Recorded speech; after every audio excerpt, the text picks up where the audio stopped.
저희 가정에 가훈이 be prepared, 준비하라예요. 여러분, 보이스카우트 구호가 뭔 줄 아세요? 방금 제가 힌트를 드렸는데 준비하라예요. 일제시대 보이스카우트를 창시하면서 그 초대 총재를 맡은 월남 이상재 선생님은 소년이여 준비하라, 조국의 독립과 미래를 위하여, 그렇게 외쳤던 거죠. 그러면 오늘 우리 그리스도인들은 무엇을 준비해야 되는 것입니까? 성도도 미래를 준비하는 자입니다. 특별히 예수님의 다시 오심을 준비하는 재림신앙, 종말신앙으로 살아야 된다는 것이죠. 왜 그렇습니까? 우리 예수님은 말씀대로 이 땅에 오셨고, 말씀대로 우리의 죄를 사시고 우리를 구원하시기 위해서 십자가에서 죽으셨고 부활하셨어요. 그리고 지금도 우리 예수님은 말씀대로 이 땅을 통치하시면서 그가 이루신 구원을 주시기 위해서 하나님 나라의 백성을 오늘도 부르고 계시는 것이죠. 여러분, 역사는 하나님의 말씀대로 이루어지는 거예요. 그리고 마지막으로 이루어질 하나의 사실이 남아있는 것이죠. 그것은 우리 예수님이 말씀대로 이 땅에 다시 오실 것이라는 사실입니다. 예수님은 반드시 다시 오십니다. 그리하여 그날에 이 땅의 심판과 신자의 부활과 하나님 나라의 완성을 이루실 것입니다. 그러므로 성도는 재림신앙을 간직하고 살아야 되겠고, 우리 주님 다시 오심을 기대하고 깨어서 준비하면서 살아야 할 것입니다. 성전 멸망에 대하여서 가르쳐 주신 우리 예수님은 오늘 본문에 이제는 세상 끝에 대한 가르침을 우리에게 구체적으로 말씀하고 있는 것을 볼 수 있습니다. 그 시작이 뭐죠? 36절 말씀입니다. 우리 다 같이 한번 읽어볼까요? 36절 다 같이 시작. 그러나 그 날과 그 때는 아무도 모르나니 하늘의 천사들도 아들도 모르고 오직 아버지만 아시느니라. 세상 종말의 시기에 대해서는 아무도 모른다는 사실을 가르쳐주고 있는 거예요.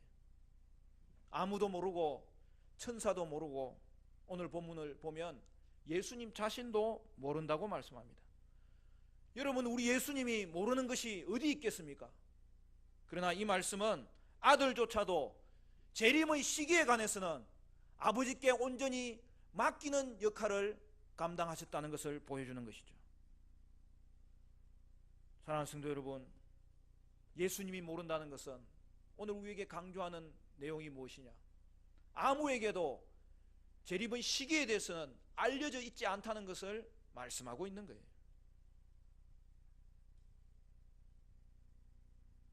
종말에 관해서는 경고로 인식될 만한 징조가 없다는 거예요. 그러므로 여러분, 종말 시기는 신앙은 재림의 시기에 대하여 관심 가지는 것이 아닌 거예요. 종말은 갑자기 임합니다. 그래서 어떻게 해야 되는 것입니까? 끊임없이 경성해야 될 것을 성경은 말씀하고 있어요. 여러분, 종말을 아는 것이 우리를 더 깨어있게 만들까요? 종말의 시기를 모르는 것이 우리를 더 깨어있게 만들까요? 바로 주님은 우리를 깨어있게 만들기 위해서, 그 이유를 위해서라도 종말의 시기를 가르쳐주지 않으므로 오늘 우리가 이 땅을 살아갈 때에 이 땅의 삶이는 천국 준비 잘 하는 것이 되어야 되겠는데, 그 일에서 조금도 빈틈이 없이, 조금도 소홀함이 없이 끊임없이 경성해야 될 것을 오늘 우리에게 성경으로 말씀하고 있는 것입니다.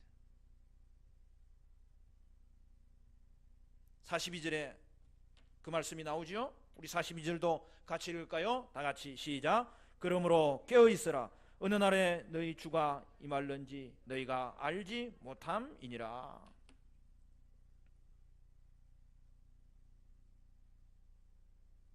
깨어있는 신앙이 재림신앙이고, 그것은 구체적으로 뭘 말하는 거예요? 준비하는 신앙이 재림신앙이라는 것이죠.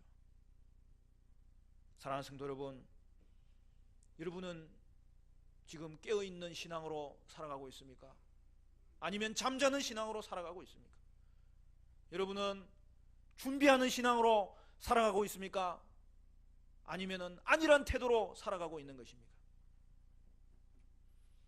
어제 월드컵 경기를 보느라고 잠을 못 주무신 분이 많을 텐데 깨어서 말씀을 들으시기 바랍니다.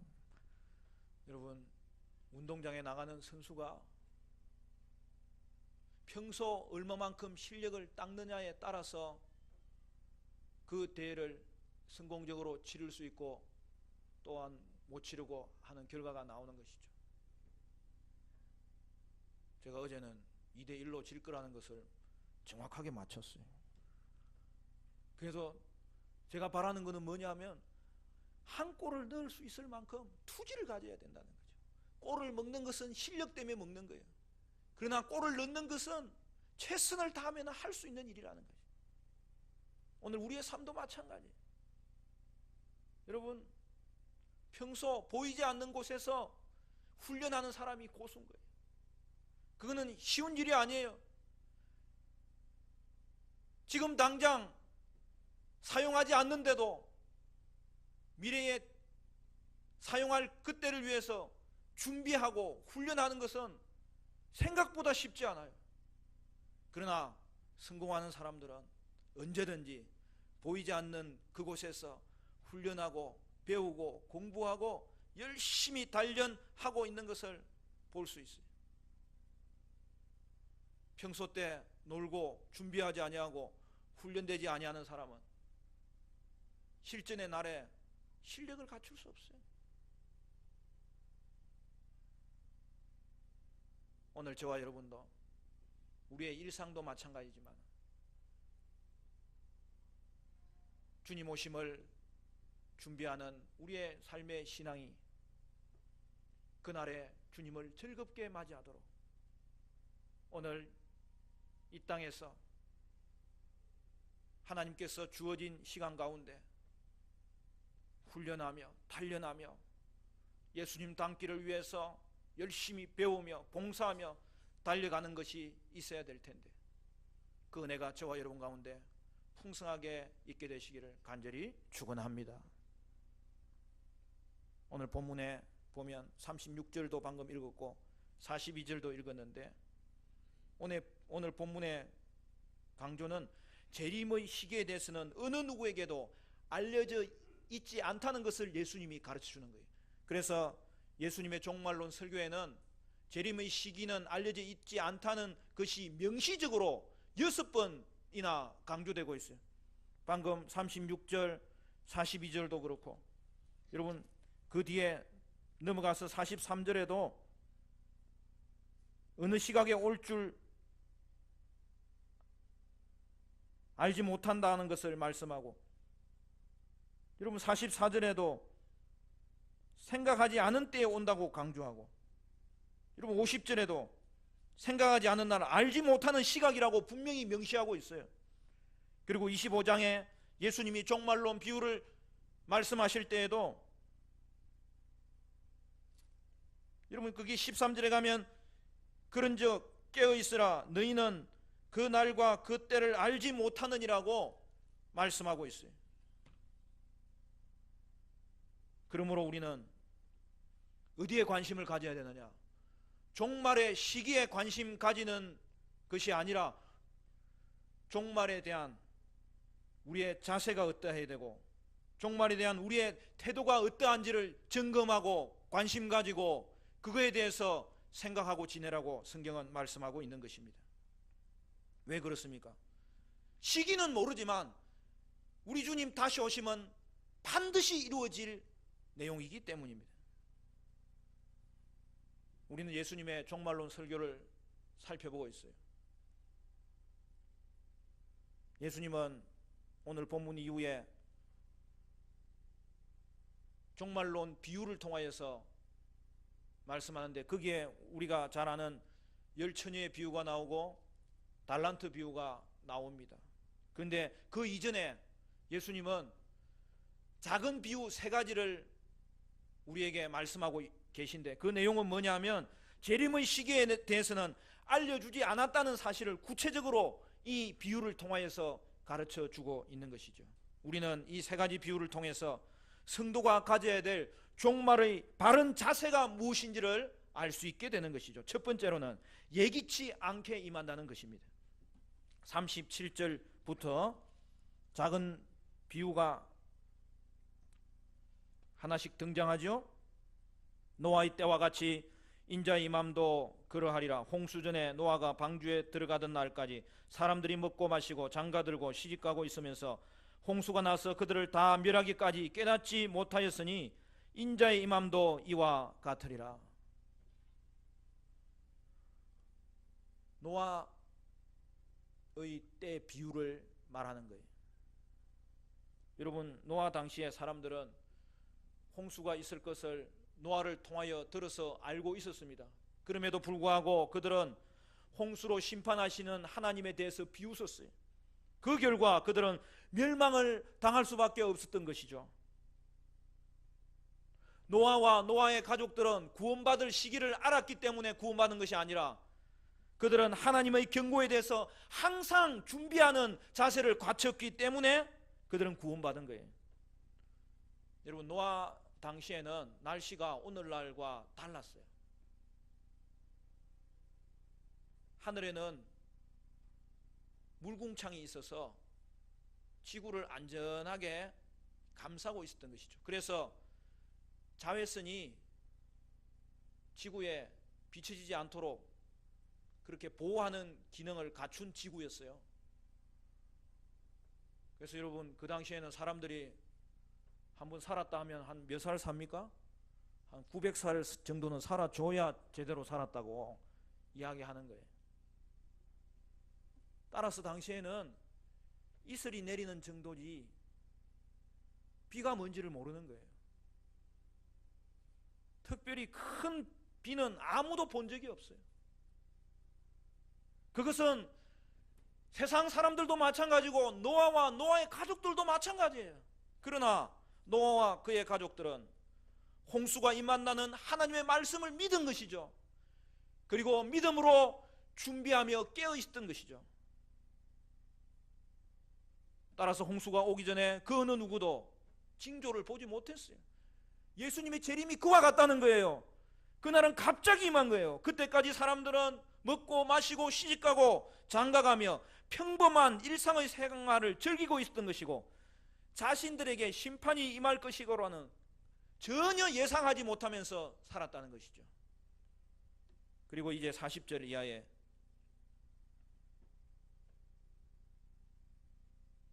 밭을 매다가 한 사람은 데려감을 당하고 한 사람은 버려둠을 당하고, 또 맷돌질을 하는 여인이 한 여인은 데려감을 당하고 한 여인은 버려둠을 당한다고 기록하는데, 어떤 사람은 이것을 휴거로 해석하는 사람들이 있습니다.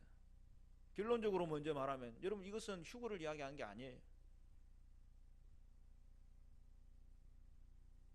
제가 종말론에 관한 내용이기 때문에 몇 가지를 덧붙여 설명을 합니다.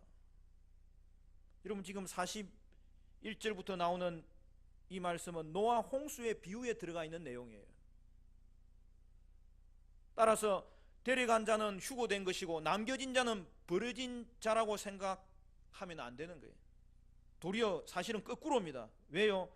홍수 심판을 통하여서 데려감을 당한 자보다 홍수 심판의 그 와중에도 불구하고 구원받아 남겨진 자가 더 좋은 거죠.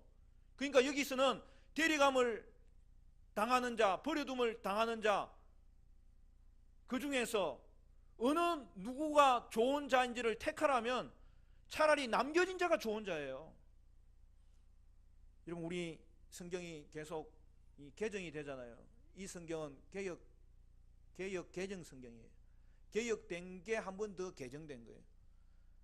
이전의 성경은 우리가 개역 한글 성경이라고 했죠.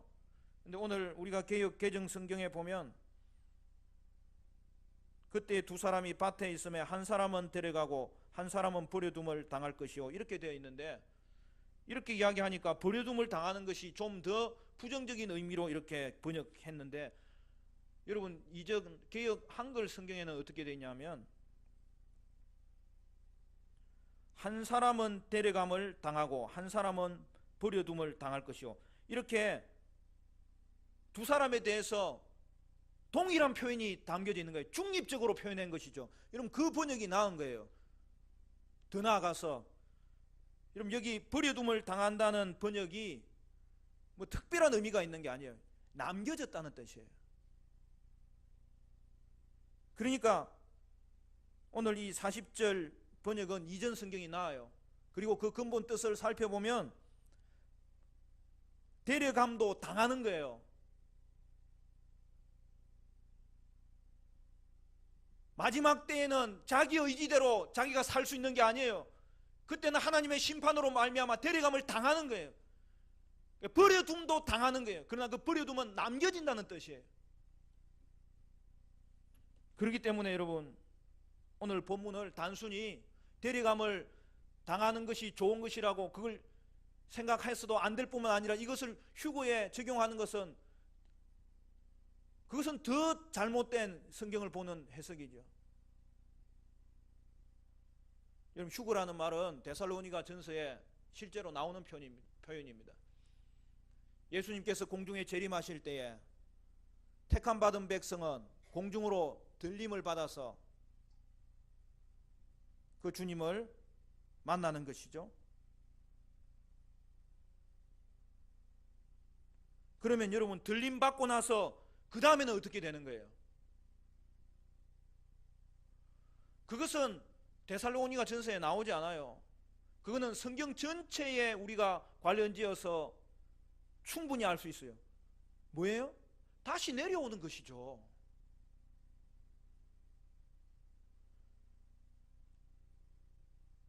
들림 받았다고 해서 하늘에서 산다는 게 아니에요.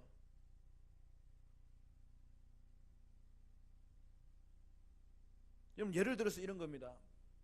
휴거라는 것은 뭐냐 하면 예수님의 재림에 대한 프로그램의 하나예요. 여러분, 재림이란 말도 그 자체가 의미하는 내용이 있지 않습니까? 다시 오신다는 거예요. 가기는 어디를 갑니까 지금 우리가?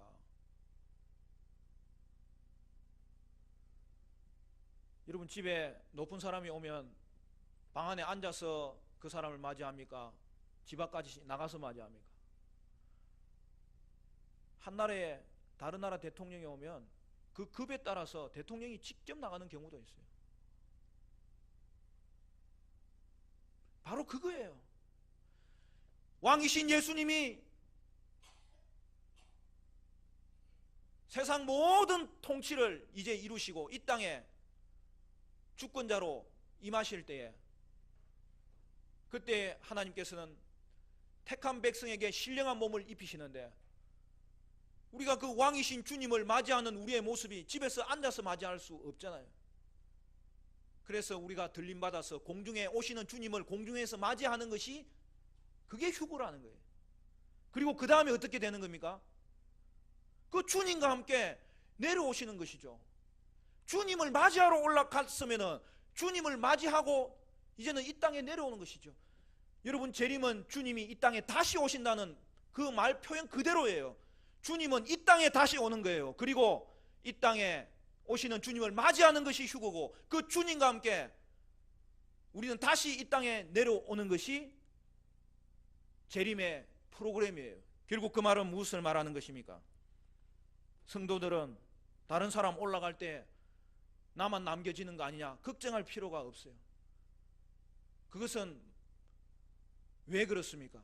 예수님은 마지막 때에 이 땅에 분명히 다시 오실 것이고, 그 주님은 우리를 맞이하러 공중에 올라갔다가 그 주님과 함께 이 땅에 내려오는 것이고, 주님의 이 땅에 오심은 이 땅을 천국으로 완성시키셔서 이 땅을 우리에게 상속시켜 주시려고 오시는 것입니다. 그렇기 때문에 여러분, 천국은 저 우주의 어떤 한 별을 하나님 사용하는 것이 아니라 하나님께서 창조하심으로 하나님 나라를 이루려고 했던 그 하나님의 계획이 인간의 죄로 말미암아 왜곡되었지만, 그럼에도 불구하고 하나님은 그 계획을 포기하지 아니하시고 실패하지 아니하시고 예수님을 보내심으로 말미암아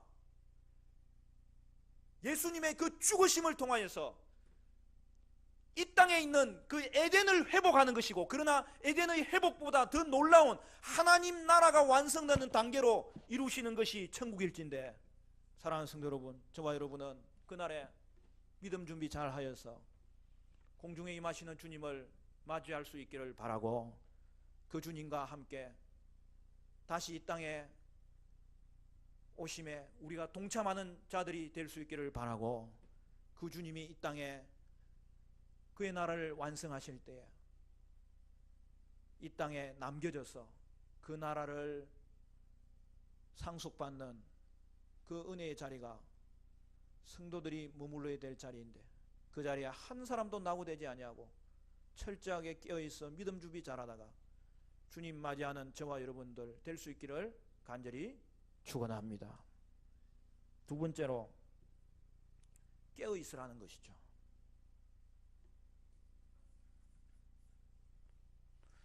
43절부터 또 다른 비유를 설명합니다.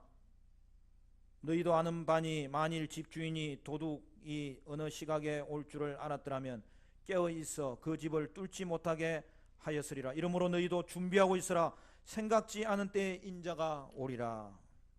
도둑의 비유입니다. 앞에는 노아의 때의 비유입니다. 지금은 도둑의 비유입니다. 재림이 이와 같다는 거예요. 그 핵심이 뭐예요? 재림은 도둑같이 임한다는 거예요. 여러분, 도둑이 어느 날 몇 분, 몇 시, 몇 초에 내가 너희 집을 방문할 것이다, 그렇게 말하고 오는 도둑 있어요, 없어요? 그런 분은 도선생님의 자격이 없는 거죠. 도둑은 본분이 뭐냐면 언제 어디로 넘어올지 아무한테도 모르게 온다는 거예요. 알았더라면 주인이 기다렸다가 잡아버리죠. 여러분, 그것이 재림입니다. 도둑같이 임합니다. 예기치 않게 온다는 것입니다. 그래서 우리는 깨어 있어야 되는 것입니다. 그렇다고 도둑 오는 것을 기다리기 위해서 잠도 자지 않고 깨어 있으라는 말이 아니지요. 우리가 다음에 살펴볼 10처녀의 비유를 보면 지혜로운 5처녀도 어리석은 5처녀도 잠자고 있었어요. 오늘 말씀의 초점은 깨어 있으라는 의미는 준비하라는 의미죠. 어느 때에 넘어올지를 위해서 사는 것이 아니라 준비하면 그것이 철저하게 문도 닫고, 요즘 같으면 새콤도 달고 담도 조금 올리고, 그러나 더 좋기는 동네의 치안을 높이고, 그렇게 해서 준비하는 그들을 그 어떤 상황 가운데서도 당황치 않게 될 것이라고, 그렇게 할 것이라고, 재림신앙 가진 자는 어떤 자세를 가지고 살아야 될지를 성경은 보여주고 있는 것이죠. 그러므로 깨어있는 자는 잠을 안 자는 게 아니고 준비하면서 하나님을 기다리는 거고, 기다리는 자의 가장 큰 특징은 준비하고 있는 걸 보니까 저 사람이 하나님을 기다리고 있구나, 그걸 보여주는 것이죠. 주님은 예기치 않게 오십니다. 우리가 이것보다 오늘 우리의 신앙을 종말 신앙으로 가다듬고 경성하며 살아야 될 더 큰 이유가 없음을 성경은 분명하게 보여주고 있는 것입니다. 하나님은 우리에게 더 큰 상급을 주시려고, 준비를 더 많이 하라고, 경성하여서 그날을 즐겁게 맞이하라고 오늘 우리에게 재림신앙을 촉구하고 있는 거예요. 여러분, 재림의 시기를 아는 자가 더 준비를 잘하겠습니까? 재림의 시기를 모르는 자가 더 준비를 잘하겠습니까? 하나님은 우리가 경성하여 그날을 더 즐겁게 맞이할 풍성한 열매를 가지고 하나님 앞에 나와서 기쁨으로 주님을 맞이하라고, 재림의 시기조차도 알지 않는 것이 더 좋기 때문에 하나님은 그의 기쁘신 뜻을 따라서 오늘 우리에게 준비된 자는 복을 받으리라, 준비된 자는 기쁨을 누리리라, 준비된 자는 더 큰 은혜를 받게 되리라고 오늘 우리를 위해서 깨어 있으라고, 준비하라고 말씀하고 있는 것입니다. 종말에 대한 성도의 바른 태도는 무엇입니까? 예기치 않게 임하는 것이고 깨어 있으라는 것이고, 마지막으로 한 가지 살펴볼 것은 세 번째로 성실히 일하라는 것입니다. 45절부터 보면 또 한 가지 비유가 나오는데요. 충성되고 지혜 있는 종이 되어 주인에게 그 집 사람들을 맡아 때를 따라 양식을 나눠줄 자가 누구냐? 주인이 올 때 그 종이 이렇게 하는 것을 보면 그 종이 복이 있으리로다. 내가 만일 너희에게 이르노니 주인이 그의 모든 소유를 그에게 맡기리라. 일꾼의 비유입니다. 주인이 그의 소유를 종에게 맡기고 떠난 비유입니다. 여러분, 이 비유는 재림하는 주님 앞에서 우리가 어떤 모습으로 준비되어 있어야 될 것을 보여주는 구체적인 비유입니다. 지혜로운 종은 어떻게 하죠? 가만히 앉아서 그날만 기다리는 것이 아니라 재림 때까지 열심히 활동적으로 맡은 임무를 성실하게 시행하고 있었다는 것이죠. 이에 반해서 어리석은 종은 어떻게 합니까? 준비되지 못한 모습으로 맡겨진 임무를 소홀히 하고 있었다는 것입니다. 왜 그렇게 되는 것입니까? 어리석은 종은 주님이 언제 올지에만 관심을 가지고 있는 거예요. 그러므로 말미암아 틈만 나면 그의 맡은 임무를 소홀히 하는데 관심을 가지고 있는 거예요. 그리고 그는 주님이 오시는 때를 알지 못한다는 사실을 주님이 늦게 오신다는 것으로 착각하고 있는 것이죠. 오늘날 성도들 중에 이런 신앙을 가진 자들이 많습니다. 여러분, 예기치 않고 오신다는 것은 늦게 온다는 것을 말하는 것이 아닙니다. 날짜를 모른다는 것은 예기치 않고 오신다는 뜻이고, 예기치 않고 오기 때문에, 그렇기 때문에 우리는 더 깨어서 재림을 기다려야 된다는 것을 보여주고 있는 말씀입니다. 그러므로 재림신앙은 날만 기다리고 있는 것이 아니라 열심히 일하는 신앙이에요. 매일매일, 오늘도 주님이 맡겨주신 일들을 성실히 행함으로 주님은 반드시 오실 것이라는 것을 그의 삶을 통하여 보여주고, 그 주님은 반드시 내가 만나야 될 주님이기 때문에 그 주님 앞에 보고할 것이 있기를 위해서 그의 삶 가운데, 하나님, 나는 이렇게도 살았고요, 저렇게도 살았고요, 고난이 있었지만 하나님 나는 그때 견뎠고요, 하나님 아무것도 가지지 못했지만 주님의 뜻을 충성되이 준행하다가 이만큼 주님 앞에 가져왔지만 그것도 주님의 은혜이니 나는 무익한 종이니 주님 나를 불쌍히 여겨달라고, 그 주님 앞에 설 때에 두려움으로 그러나 기쁨으로 하나님 앞에 보고할 것이 있기를 위해서 하루하루를 살았던 자의 모습을 성경이 보여주고 있는 것이죠. 지금도 마찬가지지만 여러분, 시한부 종말론이 얼마나 세상을 혼미하게 하는지 몰라요. 여러분, 시한부 종말론이 뭐죠? 그 말이 조금 어려워요. 여러분, 시한부라는 말을 우리가 알잖아요. 정해진 시간이 이제 있다는 거죠.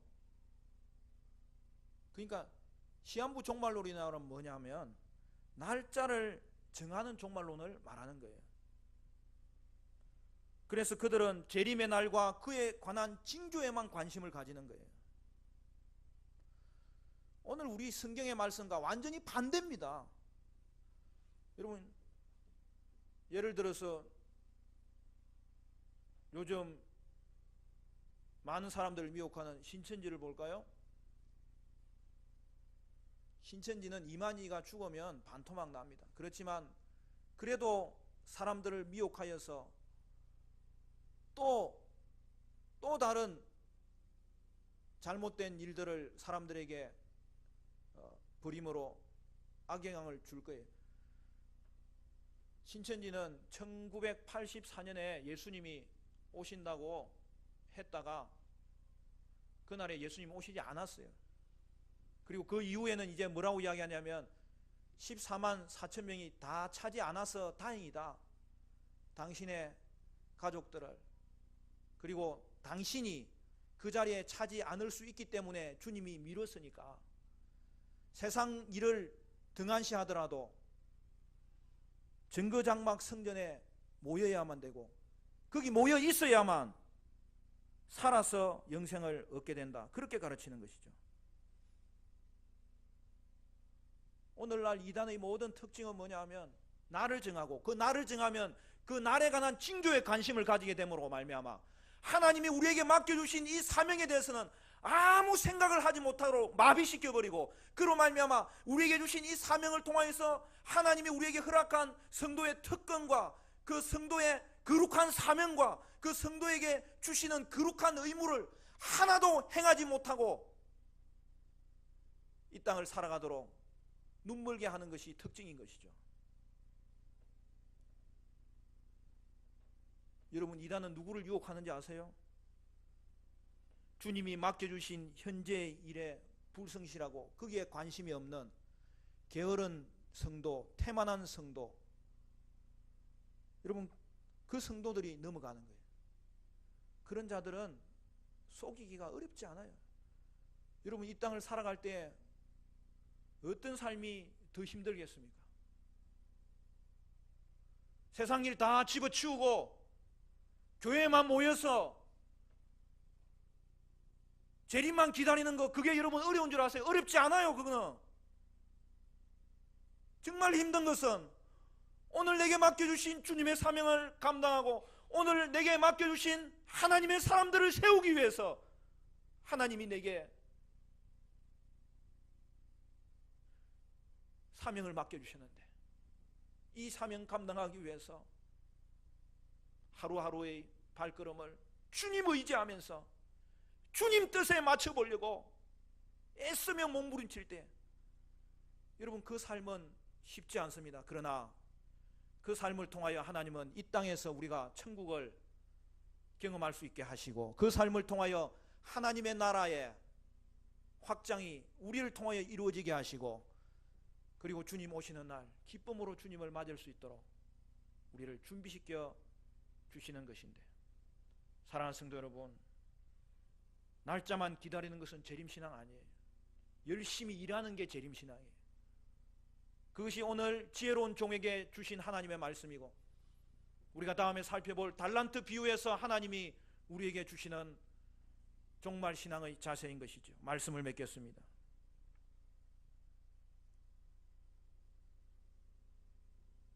오늘도 내게 맡겨주신 사람들과 사명을 위해서 달려갈 길을 성실히 행하는 것, 여러분 그것이 재림신앙입니다. 그러므로 매일의 삶이 재림 준비입니다. 매일 주님이 맡겨주신 사람들과 사명에 대해서 최선을 다하고 성실히 일하는 모습을 볼 때에 저 사람이 주님을 만나기를 사모하는 자구나, 저 사람이 주님과 만날 그때가 얼마나 중요한 자리인지를 알고 준비하는 자이구나, 그것을 보여주게 될 것입니다. 그러면 그날에 우리 주님은 여러분에게 눈물을 씻어 주실 것이고 착하고 충성된 종이라고 인정하여 주실 것이고 하늘의 별과 같이 여러분들을 통하여서 이 나라에 들어온 자들을 보여주면서 여러분을 인정하실 것이고 칭찬하실 것이고 여러분에게 천국을 상속시키실 뿐만 아니라 천국의 상급을 주실 것입니다.